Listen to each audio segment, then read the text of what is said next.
Je suis né à Berlin. Euh, je suis allemand. Je suis venu il y a une bonne vingtaine d'années à Paris faire des études à l'école des Beaux-Arts. Et je suis revenu avec une bourse de recherche et je suis resté dans la suite. Je dis ça parce que important peut-être de comprendre que il y a eu une formation en tant que designer graphique et plasticien en Allemagne dans une école des beaux-arts à Stuttgart qui est grosso modo dans une tradition du Bauhaus. Et quand je suis venu à Paris, je suis passé par un groupe qui s'appelle Grappus, qui est un groupe assez mythique, assez important dans l'histoire du graphisme français, et qui là représente une approche beaucoup plus latine, même si eux ils sont passés par la Pologne pour faire leurs études, mais qui probablement à l'Est étaient les pays les plus latins. Et du coup, je suis un drôle de mélange, un métissage de cette formation d'une tradition du Bauhaus et une forme de latinisation dans le graphisme qui s'est passé ici.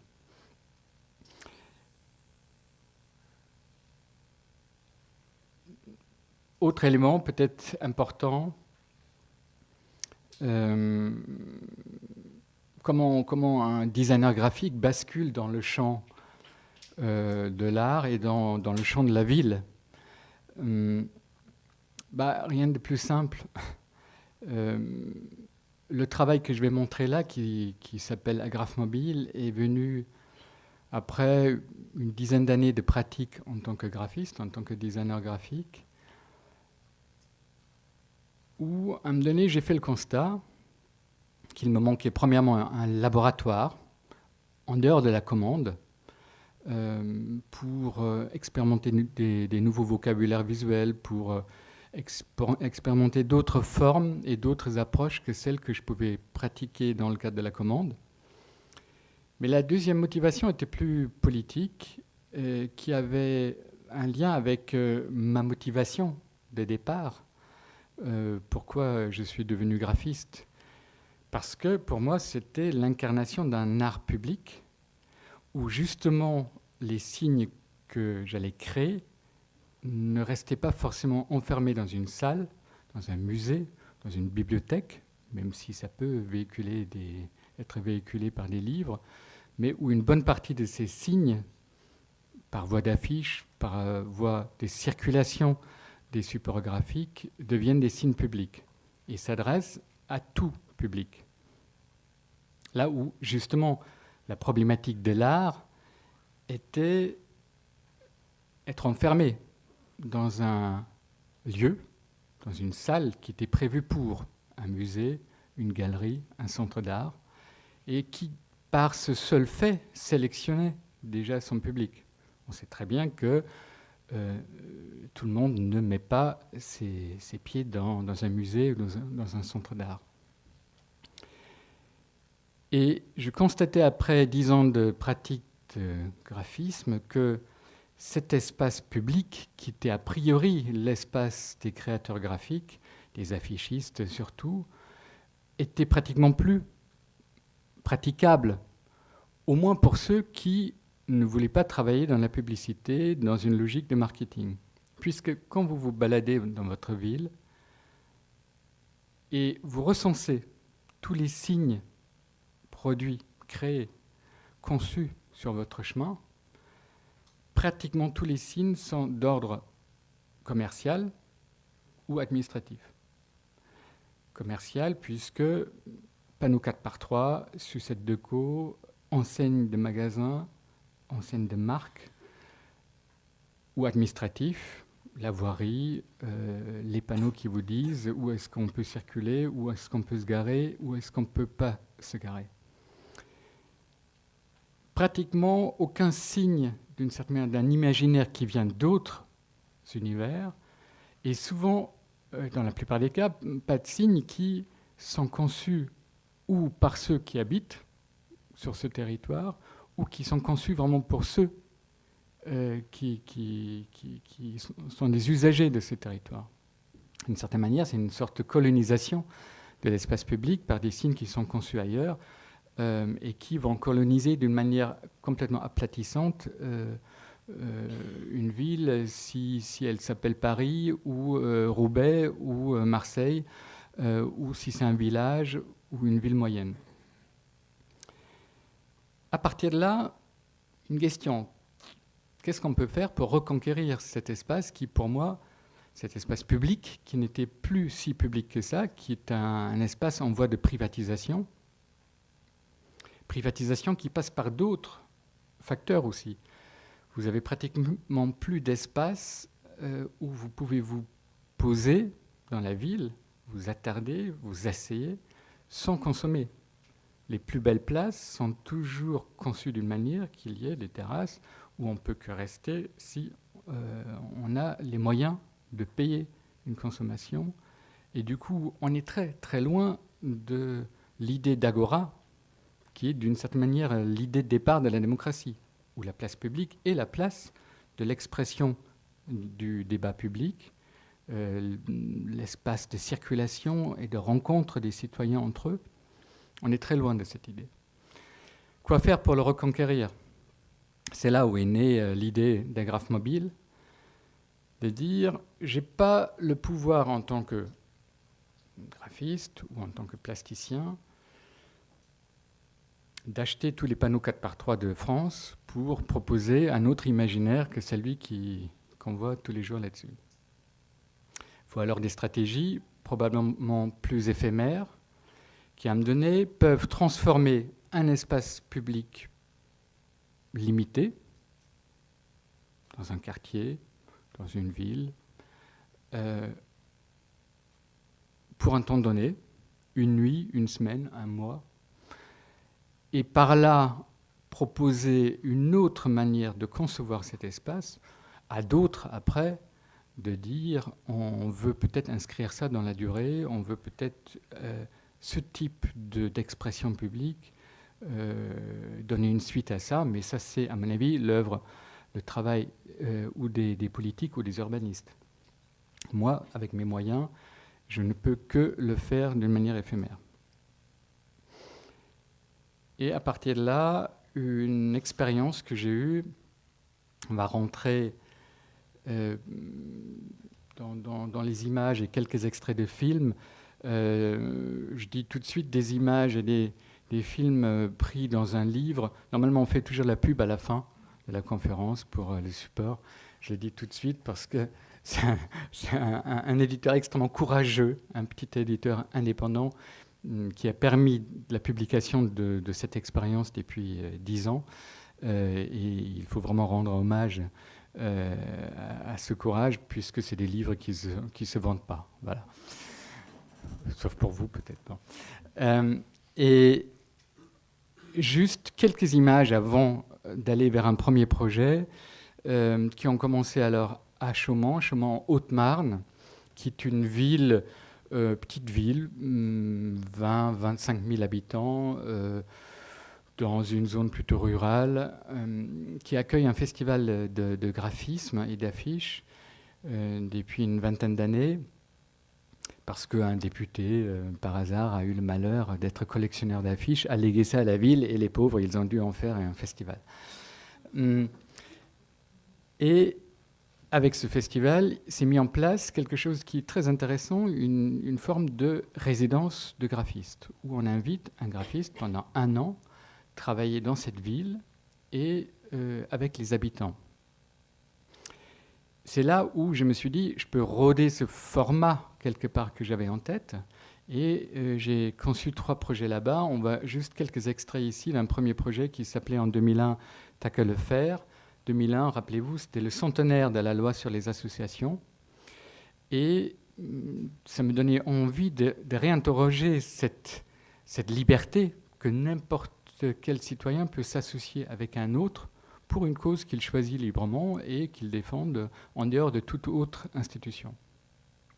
Voir si cet imaginaire citoyen, qu'est-ce qui constitue cet imaginaire citoyen aujourd'hui, et la manière de de rendre ça visible, était un procédé où je me posais comme graphiste public, comme les écrivains publics, vous connaissez, dans un bureau de poste, par exemple, des gens qui aident les personnes qui ne savent pas écrire, remplir un formulaire, ou l'écrivain qui va aider la personne qui veut faire une lettre d'amour, il ne sait pas formuler ça, que ça arrive comme il faut de l'autre côté.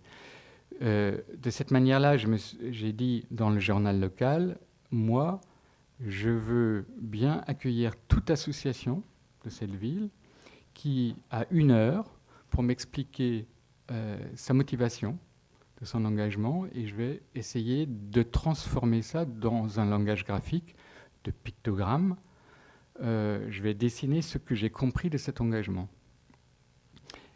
Il y a 50 images, signes qui ont émergé de cette manière-là, d'associations les plus diverses. Ça va d'Amnesty International via les collectionneurs de pommes à l'ancienne jusqu'aux chasseurs. Et un vrai tableau d'une démocratie locale, mais ça ne me suffisait pas. Je voulais avoir aussi l'expression de ceux qui aujourd'hui ne sont pas engagés quelque part dans une association. On a interrogé 200 personnes pour savoir si une fois dans leur vie, ils ont eu un sujet qui leur tenait à cœur et qu'ils avaient envie de défendre avec d'autres. On les a fait formuler d'abord, ces choses-là, et ensuite on les a fait dessiner. Dans la plupart des cas, des gens qui n'ont jamais eu un pinceau ou un crayon dans leurs mains. On a fait des ateliers graphiques. Il y a 200 pictogrammes qui sont nés de cette manière-là, d'engagement rêvé. Et l'installation finale était ce que vous voyez là, sur la place de la mairie. Là, la prise de vue est prise de la mairie, où ces 250 engagements réels et rêvés sont incarnés par ce jardin, ces arbres. C'est des tiges en acier de 2,50 m de haut, avec ces panneaux d'affiches qui portent leurs pictogrammes et qui avaient à mi-chemin des petites étiquettes comme dans un jardin botanique où on pouvait découvrir le nom de la personne, sa motivation, le nom de son association, etc. Et qui par ailleurs voguaient dans le vent, puisque ces tiges en acier avec les panneaux en haut prenaient le vent et étaient comme un champ de blé, et étaient mouvants en fait sur cette place. Ça, c'était une expérience clé. Il y avait une deuxième. Il y avait des petits jardins aussi. Là, on a travaillé avec les gens, par exemple dans un quartier HLM, dans la périphérie. Il y avait quelque chose qui s'appelait le théâtre des questions, avec un homme de théâtre, un compositeur, un poète, qui s'appelle Jacques Robotier, qui était là une démarche un peu dadaïste. On peut le raccrocher presque aux démarches aussi de Guy Debord, que tu as cité tout à l'heure. Où d'abord il y avait un appel dans la ville, une affiche, ça ne se voit pas vraiment là, mais le rouge est un rouge fluo qui donnait un signal absolument flamboyant dans la ville et qui demandait à n'importe qui, avez-vous une question? Et il y avait 3 manières de dire qu'est-ce qu'on avait en tête. Il y avait un fax, il y avait un email, il y avait des boîtes aux lettres chez les commerçants, et on a recensé à peu près 650 questions de cette manière-là. Et là-dedans, on a choisi 200 qu'on a redonné par tout moyen dans la ville. Tout moyen, ça veut dire ce qu'on a vu là. La ville m'a donné une partie des cadres de co où, à la place de la publicité, il y avait alors des questions d'un citoyen qu'il posait aux autres citoyens. Il y avait des affiches directement collées sur les murs. Il y avait des papiers d'emballage où, quand on revenait du boucher ou du boulanger, on avait une question, des questions dans la main. On détournait justement ces supports-là de la parole administrative. Et du coup, il y avait une parole d'une personne. Qui était une parole personnalisée, Et à la fin, il y avait de nouveau une installation sur la place de la mairie avec un grand mur qui contenait ces 250 questions avec une performance qui s'est jouée autour.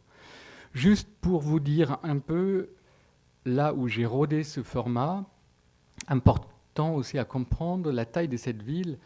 20 000 habitants est une taille idéale pour l'apprentissage d'une démarche artistique contextuelle, puisque en espace d'un an, 2 ans, 2 ans et demi, ce que j'avais comme espace-temps devant moi dans cette résidence, on peut pratiquement investir, irriguer toute la ville. Et en travaillant avec les gens et en mettant des signes dans la ville, pratiquement toute la population, avec quelques places bien choisies, va être au courant, va passer par ce dispositif, se confronter à ça, et on aura des retours à partir de là. Ce qui est beaucoup plus difficile quand on... Hop, on va passer maintenant. Quand on arrive à Paris. À Paris, c'est un monstre à côté. À Paris, faire quelque chose à l'échelle de la ville est pratiquement impossible, où on est dans l'événementiel monumental, à la manière Nuit Blanche ou Paris-Plage, mais avec des écritures artistiques de cette manière-là, très difficile. Il faut alors, d'une certaine manière, le traduire, descendre à l'échelle où la ville permet de nouveau que quelqu'un, dans son quotidien, rencontre une démarche, peut la lire, rendre lisible, en fait, ce type d'irrigation dans la ville. Et du coup, le premier projet était à Belleville, là où j'ai mon atelier, dans un quartier que je connais bien, et qui était autour d'une place, la place Jean-Pierre Timbaud, qui est encore une toute petite place vraiment utilisée par les vieux maghrébins qui sont sur un banc public toute l'après-midi pour tchatcher, des mamans qui viennent de la crèche qui est en face, des gens qui vont à la maison des métallos, où il y a la question qu'une place peut faire en sorte que les gens s'attardent pendant quelques moments et ont une capacité de regarder et pas seulement de passer.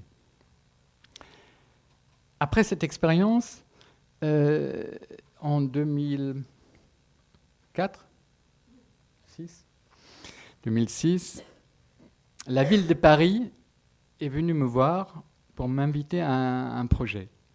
Il faut dire que jusque-là, la démarche Agrafmobile était uniquement une initiative d'Agrafmobile, qui est une association. Et quand j'ai commencé, 2000-2001, etc.,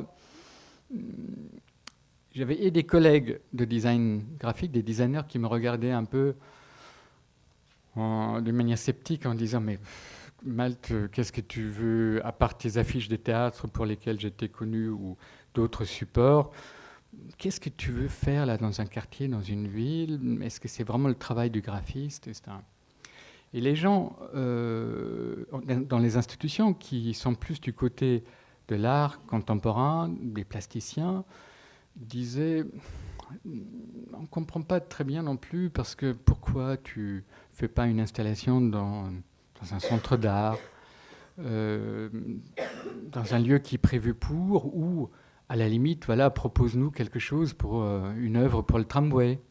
C'est là où il y a une petite zone autorisée d'art dans l'espace public autour de grands travaux publics qui sont par exemple les tramways, qui sont devenus un peu le lieu où on peut caser à chaque abribus une œuvre.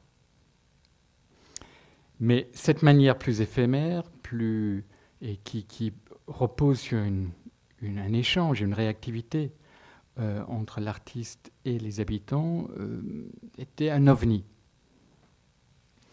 Alors, repéré à partir de ce travail à Belleville et quelques d'autres travaux, et puis la ville vient me voir, il faut se rappeler, 2006, c'est la fin des travaux sur le boulevard de Magenta, ce qui est devenu complètement normal pour nous dans l'urbanisme de Paris, c'est-à-dire la réorganisation des transports, les voies pour les voitures, les couloirs de bus, les voies pour les vélos et les trottoirs. Tout ça, c'était en devenir depuis 2 ans, à provoquer des embouteillages monstres comme n'importe quel chantier dans la ville, les insatisfactions qui vont avec, les polémiques qui vont avec. Et en fait, pour la ville, c'était assez chaud de communiquer à la fin des travaux autour de ça. Puisqu'ils avaient peur que même d'ailleurs, s'ils faisaient une campagne de communication, ce qui normalement se faisait pour dire, voilà, on a terminé les travaux, maintenant tout est ouvert pour vous, c'est superbe, ça organise mieux qu'avant les choses. Voyez voir ce qu'on a fait comme bons travaux. Ils avaient même peur d'investir là-dedans parce qu'il y aurait eu peut-être un retour du type, déjà vous avez provoqué pendant 2 ans un bordel monstre, des embouteillages, etc. Et en plus, vous claquez beaucoup de fric dans une campagne de communication qui va auto-célébrer ces travaux. À partir de là, mandat, feu vert au département Art dans la ville. C'est un département qui existe dans la ville de Paris, ce qui est très très bien, mais qui jusque-là était essentiellement dans l'organisation des œuvres autour des tramways. Feu vert à concevoir une nouvelle manière de montrer l'art contextuel dans l'espace urbain à Paris. Chose qui jusque-là, il faut le savoir, était plutôt plus avancée dans d'autres villes, ou des villes comme Chaumont, des villes de taille moyenne ou en banlieue. Parce qu'il faut dire, à Paris, ce type de démarche était vu comme quelque chose qu'il faut faire dans les villes où il n'y a pas assez d'équipements culturels, pas assez d'équipements artistiques, mais à Paris où il y a tellement de musées, de centres d'art, de théâtre, etc., on n'avait pas besoin de ces démarches-là. Là où nous, ceux qui commençaient à travailler sur ce terrain, se disaient que justement, dans n'importe quelle ville, il y a un besoin à un moment donné de transformer, avec une écriture artistique, une proposition artistique, l'espace du quotidien pour réenchanter, d'une certaine manière, l'espace devenu banalisé par le quotidien de la ville. Deuxième problème était, la ville nous disait, pas de cahier des charges, a priori, mais voilà, cette manifestation artistique qui s'appelle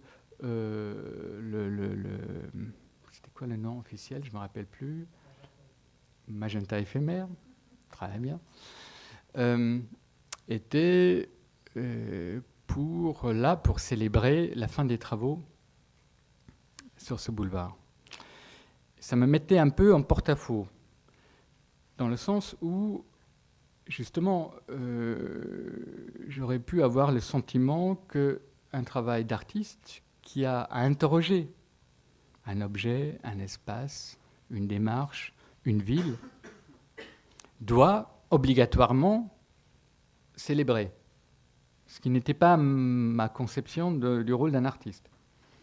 Je n'ai rien à célébrer comme artiste, même des choses que je souscris, que j'aime bien. Et je suis plutôt, bien sûr, pour cette organisation des transports. J'étais plutôt favorable globalement à ça. Mais ce n'est pas mon rôle. Mon rôle, c'est d'interroger tout ça, ou d'une manière critique, d'une manière poétique. Et du coup, je réfléchissais comment je peux me sentir à ma place. Et l'idée, c'était, du coup, de dire, comme graphiste, je sais exprimer la parole par la typographie, par des signes qui ont le format de parler dans l'espace public. Pourquoi pas créer un outil qui exprime cette polémique qui était en cours et moi, du coup, permettre que ce débat public ait lieu. À partir de là, cette colonne Maurice un peu surdimensionnée qui a vu le jour sur cette petite place que vous connaissez devant l'église Saint-Laurent qui mène vers la gare de l'Est. Une petite place très grise, devant une église assez grise. Petite place qui est essentiellement passant, parce qu'on va vite vers la gare de l'Est, on vient de la gare de l'Est, on traverse le boulevard de Magenta. Ce n'est pas justement le terrain que j'avais vu avant, que j'ai choisi avant pour mettre en place mes projets. C'est-à-dire cette petite place de la place Jean-Pierre Timbaud dont je parlais tout à l'heure. Là, on était au contraire dans un non-quartier. Le 10e arrondissement, à cet endroit-là, est un non-quartier. C'est un immense boulevard qui sépare deux côtés du 10e. Et cette place n'est pas quelque chose où on a envie de s'attarder. La seule place de ce type était place Bonsergent, un peu plus bas, mais qui était en train de se boboiser et devenir mignon. Mais je me disais, si je me mets là pour ce débat contradictoire, je ne suis pas à ma place. Je serai déjà là où il y a les gens qui, de toute façon, sont dans ce type de débat, et je ne peux rien apporter de plus avec mon dispositif. D'où le choix de cette place un peu ingrate devant l'église et la gare de l'Est. Et quand j'ai choisi ça, dans un repérage avec les gens du 3e pôle, qui sont des gens qui font de l'ingénierie culturelle et qui étaient délégués par la ville d'organiser cette manifestation, ils m'ont dit « Bon, Malte, avec ton langage très noir et blanc que tu as développé dans tout ton travail à Graph Mobile. Je ne vous ai pas dit ça expressément tout à l'heure, mais en fait, toutes les images que vous avez vues étaient des signes graphiques en noir et blanc. Pourquoi ? Parce que ma thèse était tout simplement que si, dans un espace urbain complètement sursaturé, où tout le monde crie plus fort que l'autre, où les 4x3 sont avec de plus de couleurs et de plus d'images, pour, d'une certaine manière, vouloir parler encore plus fort que le panneau voisin, on ne pouvait que faire du judo, et pour des questions de moyens, c'est-à-dire, dans mes budgets, je n'avais pas les budgets pour imprimer en quadri, et deuxièmement, parce que tout simplement, c'était plus efficace de descendre la tension, d'augmenter les contrastes, créer du blanc comme du silence, qui, de nouveau, allait faire parler les quelques signes assez concentrés en noir pour se faire entendre. Et à partir de cette stratégie que j'ai appelée la stratégie de basse tension, j'arrivais alors sur ce boulevard. Et on me disait, voilà, Malte, avec tes trucs en noir et blanc, sur cette place grise, devant cette église grise, ça va être triste, ça va être austère. On ne sent pas la chose comme ça. Et je me suis dit, tu n'es pas buté, c'est pas non plus la seule manière de parler, ce noir et blanc. Et surtout, mon intention n'était pas de faire du misérabilisme, genre quand on n'a pas de moyens, quand on est pauvre, on parle d'une manière pauvre, d'une manière austère, d'une manière misérabiliste. Je voulais parler en noir et blanc parce que je trouve que c'est un langage d'une beauté folle quand on sait manier ça. Mais je convenais que là, il pouvait y avoir un danger dans cet univers-là, c'est-à-dire ce noir et blanc était créé pour un espace où les couleurs et les enseignes criaient partout. Dans un espace qui était gris, il fallait peut-être justement basculer dans l'autre sens. Et j'ai dit, ok, on y va. On fait le tout très haut en couleurs, avec des affiches qui du coup étaient avec une dominante de couleurs très forte. Je raconte ça parce qu'on va voir qu'il y a un changement d'optique à me donner, on va voir ça plus tard. Et les textes venaient de 3 sources. Ce que j'ai proposé en fait à la ville et ce qui a fait que finalement j'ai dit je peux trouver ma place, c'est que j'ai proposé, je vais donner place à ce débat, Je vais avoir quelques affiches avec des interpellations qui venaient plutôt de moi. Vous voyez, il était temps. C'était moi, ou même des choses que je mettais dans la bouche d'autres. Je déclare le boulevard Magenta de toutes les couleurs, Bertrand. Vous pouvez croire que c'est le maire. Et la deuxième source, c'était des textes savants, ça veut dire des gens qui ont pensé la ville, qui ont pensé les transports, des urbanistes, des architectes, des sociologues, des philosophes, ceux qui observent la ville. Et la première semaine, ces deux sources-là fournissaient les textes qui ont rempli cette colonne. Mais à partir de là, on a relevé les réactions des gens avec un système de médiateurs qui essayait d'aller à la pêche de ces réactions, avec moi qui, une fois par semaine, était dans un petit café à côté, qui observait ce qui se passait. Et à partir de la deuxième semaine, il y avait 3 sources qui composaient les affiches. La troisième, c'était un choix que j'opérais dans les réactions récoltées. Et qui influençait de nouveau, bien sûr, le choix du texte savant et l'interpellation que j'allais mettre avec. Et ainsi de suite. Ce qui fait qu'on a joué pendant 3 mois, avec un renouvellement chaque semaine, un feuilleton du boulevard de Magenta, où un débat s'est déployé semaine après semaine. Il faut dire alors que la ville, suite à ma proposition de dire, chaque semaine j'affiche des nouvelles choses, et c'est dans un rythme où je ne peux pas prévoir qui va me dire quoi. Et je ne peux pas vous soumettre toutes les semaines toutes les affiches à validation, etc. Est-ce que vous jouez le jeu? Et ça, il en fait impeccablement. Et c'est ça qui m'a donné la liberté de me dire, je suis à ma place. Et je me sens pas instrumentalisé pour une opération de com. Je peux être là où je veux être, c'est-à-dire donner une expression dans l'espace public avec mes moyens plastiques, visuels, à quelque chose qui se déroule dans ce contexte-là. La deuxième chose, vous avez entendu là cette dame qui explique qu'il y avait alors une soupe populaire, effectivement, tous les soirs, sur cette place, et qu'elle pense, elle est très ouverte, elle est à l'art, à des démarches culturelles, mais qu'elle avait des doutes que les gens qui viennent là pour la soupe puissent ressentir cette œuvre, une œuvre d'art. Il ne faut sûrement rien idéaliser dans ces démarches, dans l'espace public, qui se frotte à un public qui souvent, justement, n'est pas le public qui est dans les musées, dans les centres d'art. Et il y a des incompréhensions, il y a des rejets, il y a tout ce qu'on veut.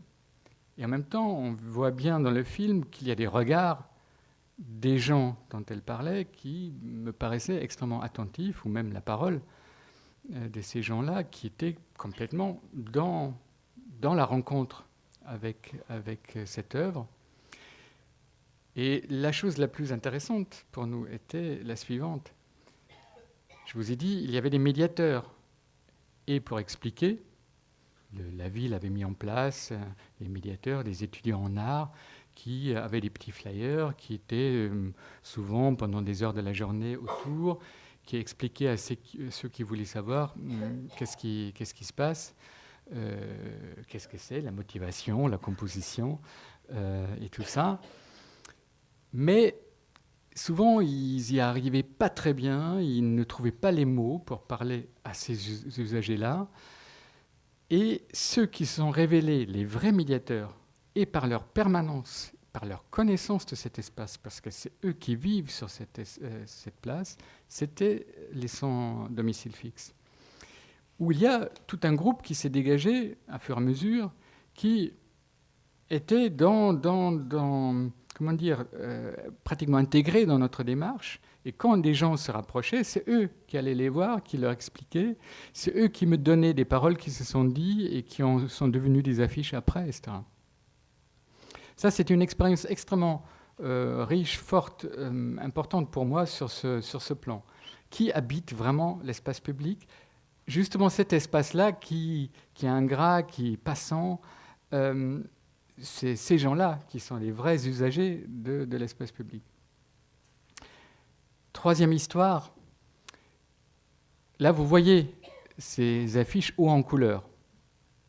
Et quand j'étais une fois par semaine dans mon café à côté, j'observe justement ce que j'espère provoquer avec ces dispositifs, c'est-à-dire une sorte de ralentissement du monde où quelqu'un s'attarde, se dit il y a quelque chose qui me parle, qui n'est ni commercial ni administratif, qui est d'une autre dimension, et j'ai envie de rentrer là-dedans.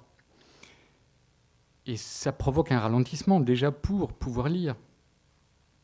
Et j'ai eu cet effet que j'ai eu dans d'autres installations, moins, sensiblement moins, dans les premières semaines. Et on s'interrogeait collectivement d'où ça vient. Ok, espace passant, pas un vrai quartier, tous les trucs qu'on craignait déjà d'avance, qui n'étaient pas dans notre écriture normale. Nous, on n'aurait pas choisi cet espace, cette place, si la ville n'avait pas une demande. Mais ça ne pouvait pas tout expliquer. Et il y a eu les retours des médiateurs qui disaient « Oui, Malte, souvent ils nous disent qu'est-ce que c'est que ça ? Ah oui, c'est un teasing, c'est une pub. La semaine prochaine, on verra le produit. C'est orange, parce que toute une série d'affiches au début étaient dans une dominante de magenta et d'orange. C'est Orange qui fait une campagne. Ils ne disent pas tout de suite, mais ça va venir. » Qu'est-ce que ça nous apprend ? C'est-à-dire, chacun de nous a appris à avoir des filtres de son regard quand il se balade dans l'espace urbain. Sinon, on deviendrait fou. La surabondance de signes est telle que si vous voulez regarder tout, faites l'exercice une fois, vous avez le tournis, le vertige après. Alors, on a des filtres dans le coin de l'œil qui détectent en un dixième de seconde qu'est-ce qui est intéressant, pas intéressant pour nous. Où est-ce qu'on a envie de s'attarder. Et apparemment, il y a des études d'ailleurs qui le confirment, la couleur est plutôt vue comme quelque chose qui est propre à la publicité, propre à une démarche de séduction, de marketing, qui justement par là veut dire oui, non, c'est pour vous. Et même si c'est quelque chose qui ne nous intéresse pas forcément. Et du coup, on a enregistré que la couleur, c'est plutôt la pub. Et du coup, souvent, le regard qui va désélectionner cet espace-là pour se concentrer sur ce qu'on pense essentiel. Juste parenthèse, j'ai lu la semaine dernière une nouvelle étude qui montre que comment ça s'appelle ? La phobie de la pub a augmenté en flèche les 10 dernières années et a doublé en pourcentage. C'est une majorité écrasante maintenant de gens qui sont publiphobes. Et ce qui me donne de l'espoir. Du coup, on s'est interrogé que peut-être il fallait revenir à notre stratégie de départ. Et effectivement, dans la suite, dans les semaines qui venaient, on avait de nouveau une dominante, noir et blanc, et avec des textes, comme vous voyez, souvent beaucoup plus lents.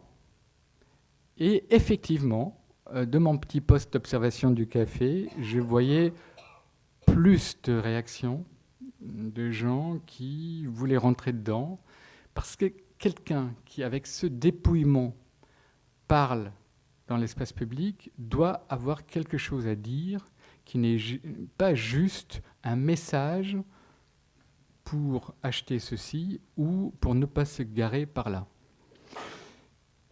Et apparemment, ça reste très empirique, on n'est pas des scientifiques là-dessus, et on n'a pas malheureusement des moyens pour confirmer d'une certaine manière cette thèse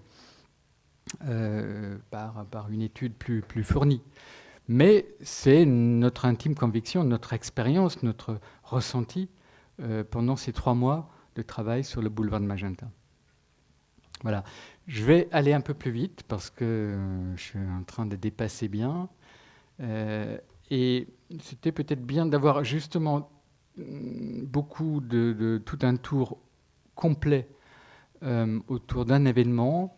Je vous montre en pointillé un deuxième qui a eu lieu aussi dans l'espace urbain parisien.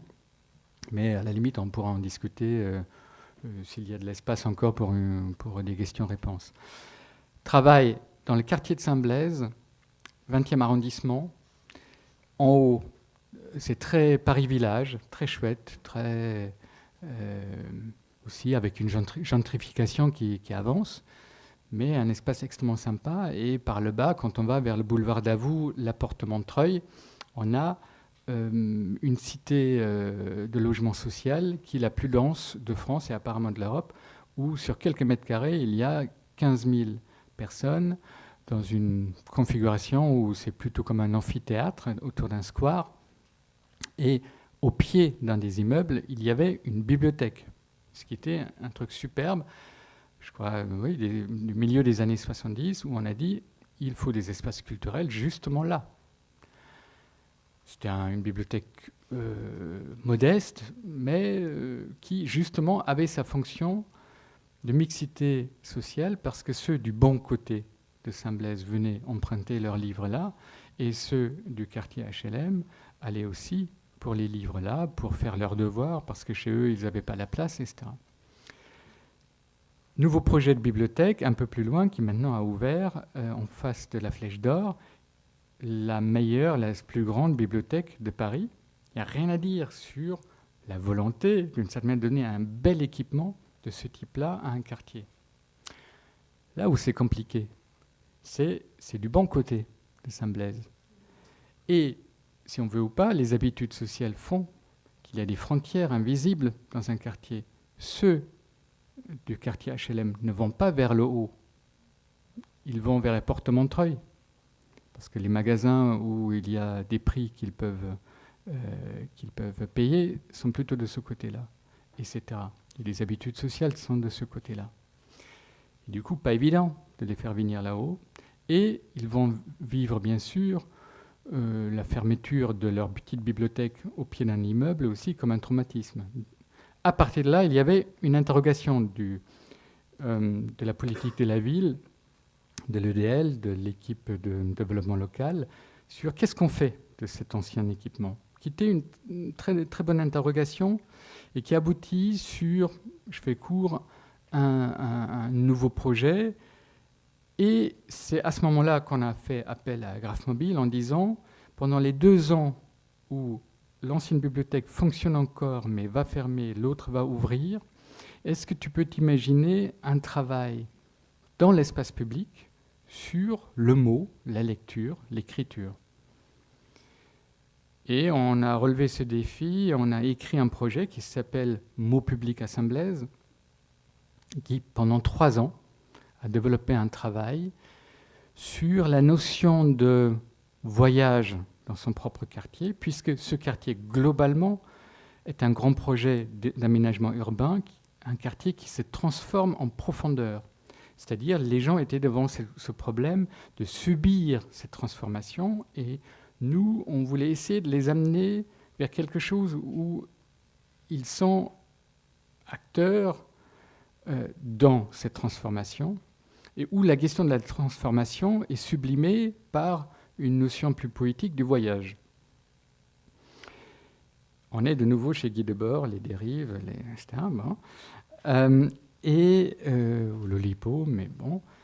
On a irrigué avec des textes des écrivains qui ont travaillé là-dessus, le quartier, avec les méthodes que vous avez vues à Chaumont, des papiers d'emballage, des petits cahiers, des affichages. Et dans la 2e année, 2008, on a fait quelque chose qui était, comme sur le boulevard de Magenta, 3 mois d'affichage sur un mur HLM, 5 mètres sur 5, c'est un format très grand, en hauteur de la place du Mail, qui est la seule place, qui est la place de rencontre de ce quartier. On pouvait voir en hauteur ce mur, et de nouveau des médiateurs qui relevaient les réactions des gens pour qu'ils nous racontent leur histoire de voyage dans leur propre quartier. Juste une, à me donner une femme d'origine marocaine qui ne savait pas bien répondre à la question, mais est-ce que vous avez déjà eu le sentiment de voyager dans votre propre quartier? Mais non, j'habite là, je vais juste vite au métro tous les matins, tous les soirs, j'ai pas le temps, je dois prendre les mômes à la crèche, le voyage. Et puis ça dure un peu. Il dit, mais ah bah oui, sur mon chemin vers le métro, je passe dans un petit passage, il y a au fond d'une cour des volets en bleu, ça me rappelle Essaouira où j'ai grandi, une ville de pêcheurs. Et voilà, pendant quelques secondes, je suis de nouveau dans ma ville natale. Voilà le voyage. Et on a récolté ces témoignages et on les a redonnés une nuit, toutes les semaines sur les murs, pendant 3 mois. Et pendant une nuit, on a essayé de transformer tout ce quartier. C'était une nuit blanche, avec une projection à l'échelle de la ville sur les immeubles où ils habitent. Et ce qui m'intéresse là-dedans, on a parlé tout à l'heure de Pixel, du Chaos Club de Berlin, qui a utilisé les fenêtres comme les pixels. On est là aussi dans ces pixels, mais c'est des pixels de la vie, là où les autres, c'était un peu des pixels de bureau, qui ne sont pas vivants le soir. On peut les animer avec de l'électronique. Là, c'est des pixels vivants et que vous ne pouvez pas programmer.